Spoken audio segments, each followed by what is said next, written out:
Hello everyone, welcome to Sandeep Sir Academy. Your complete solution is here. I hope this video will be helpful for you in understanding the revised concept of CBSE class 11th and class 12th. CBSE ने basically जो topic आपके delete किए accounts में वो है BRS bank reconciliation statement, जिसमें आपका adjustment of cash book आता है, जो कि आपने देखा है कि लास्ट टॉपिक जो होता है वो क्या है, एडजस्टमेंट ऑफ कैश बुक का है। एक तो सीबीएसई ने वो डिलीट किया है। उसके बाद हम बिल्स ऑफ एक्सचेंज की अगर बात करते हैं तो बिल्स ऑफ एक्सचेंज का सबसे इंपॉर्टेंट टॉपिक जो कि आपका रिटायरमेंट ऑफ बिल हो गया या फिर रिन्यूअल ऑफ बिल हो गया, दोनों ही अच्छे टॉपिक थे जो कि बच्चों के लिए कंफ्यूजिंग थे। वो वाले टॉपिक आपके डिलीट कर दिए गए हैं, वो वाले टॉपिक आपके रिड्यूस कर दिए गए हैं। उसके बाद हम बात करते हैं लास्ट पार्ट की, जो कि आपका अकाउंट्स फ्रॉम इनकम्प्लीट रिकॉर्ड है, जो कि हम बात करते हैं अकाउंट्स फ्रॉम इनकम्प्लीट रिकॉर्ड है। उसमें जो है difference between accounts from incomplete record जो है ये डिलीट हो गया है। Preparation of trading and profit and loss account और बैलेंस शीट आपकी डिलीट हो चुकी है।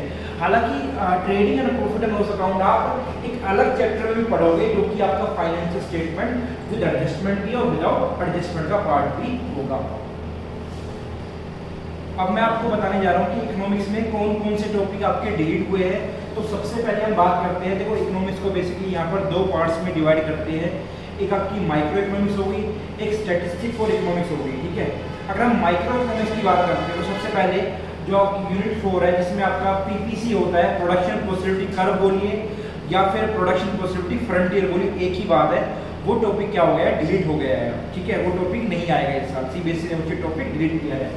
उसके बाद अगर यूनिट 5 की बात करें तो उसमें कोई चेंज नहीं है, जैसी यूनिट 5 पहले थी अब भी क्या है आपकी वैसी की वैसी ही रहेगी। नेक्स्ट पार्ट है आपका यूनिट 6 में।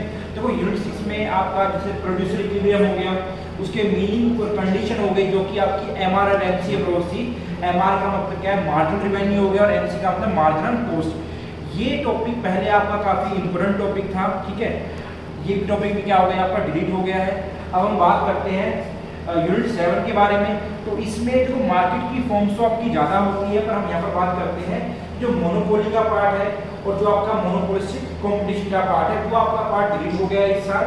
और जो पार्ट रह गया है वो आपका परफेक्ट कंपटीशन हो गया और आपकी ओलिगोपोली होगी। ये तो थी हम बात कर रहे थे माइक्रो के बारे में। अब हम बात करते हैं यहाँ पर स्टैटिस्टिक्स और इकोनॉमिक्स के बारे में। तो जो इसमें यूनिट 3 है, इसमें आपका मेथड्स ऑफ डिस्पर्जन हो गया, रेंज हो गई, उसके बाद क्वार्टर डेविएशन हो गया, मीन डेविएशन हो गया, कोफिशिएंट ऑफ रेंज हो गई, कोफिशिएंट ऑफ क्वार्टर डेविएशन हो गया, कोफिशिएंट ऑफ मीन डेविएशन हो गया। ये जो एक लेंथी पार्ट था वो सारा क्या हो गया इस बार आपका डिलीट हो गया। इस बार सीबीएसई ने इस बार सिलेबस में नहीं आएगा। उसके बाद हम बात करते हैं कोरिलेशन। जो कोरिलेशन के भी कई पार्ट्स होते हैं, तो इसमें आपका जैसे कि काहल पियर्सन कोरिलेशन हो गया, वो आपका सिलेबस में है, पर स्पेयरमैन रैंक कोरिलेशन है वो आपका सिलेबस से क्या हो गया है, डिलीट कर दिया गया है, ठीक है। उसके बाद इंडेक्स नंबर है। इंडेक्स नंबर का हालांकि तो एक सिंपल सा टॉपिक है, लास्ट टॉपिक है। जो मेन आपका इंडेक्स नंबर है वो आपका प्राइस इंडेक्स नंबर हो गया, क्वांटिटी इंडेक्स नंबर हो गया। ये बहुत ही छोटा सा टॉपिक डिलीट किया गया है, जो कि आपका इंडेक्स ऑफ इंडस्ट्रियल प्रोडक्शन का है। 12th का इकोनॉमिक्स जो पार्ट है बेसिकली उसमें भी दो पार्ट्स में डिवाइड किया गया है।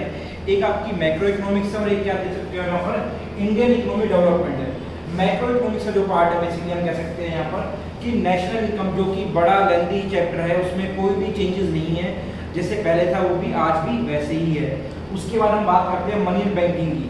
तो मनी में कोई चेंज नहीं है, बैंकिंग में आपका चेंज आ जाएगा, जिसमें आपका control of credit bank rate हो गई, CRR हो गई, SLR हो गई, रेपो रेट हो गई, रिवर्स रेपो रेट हो गई, मार्जिन रिक्वायरमेंट हो गई, या फिर ओपन मार्केट ऑपरेशन हो गई। ये सारे टॉपिक क्या हो गए आपके डिलीट कर दिए गए हैं, ठीक है।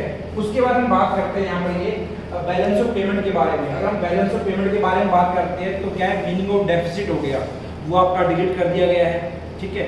उसके बाद हम बात करते हैं फॉरेन एक्सचेंज रेट के बारे में। तो determination of foreign exchange rate वो भी आपका टॉपिक डिलीट हो गया है।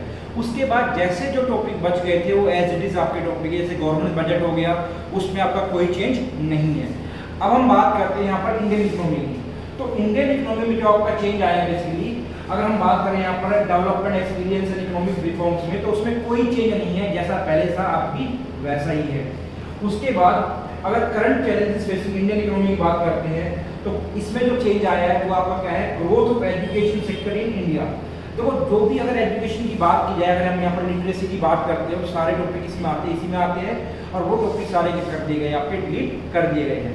उसके बाद हम ऑर्गेनिक फार्मिंग, देखो आजकल ये ऑर्गेनिक फार्मिंग ज़्यादा चल रही है, गवर्नमेंट ज़्यादा इसके ऊपर ज़्यादा इंपॉर्टेंस रखती है, तो ये वाला टॉपिक भी आपका सीबीएसई ने डिलीट कर दिया है।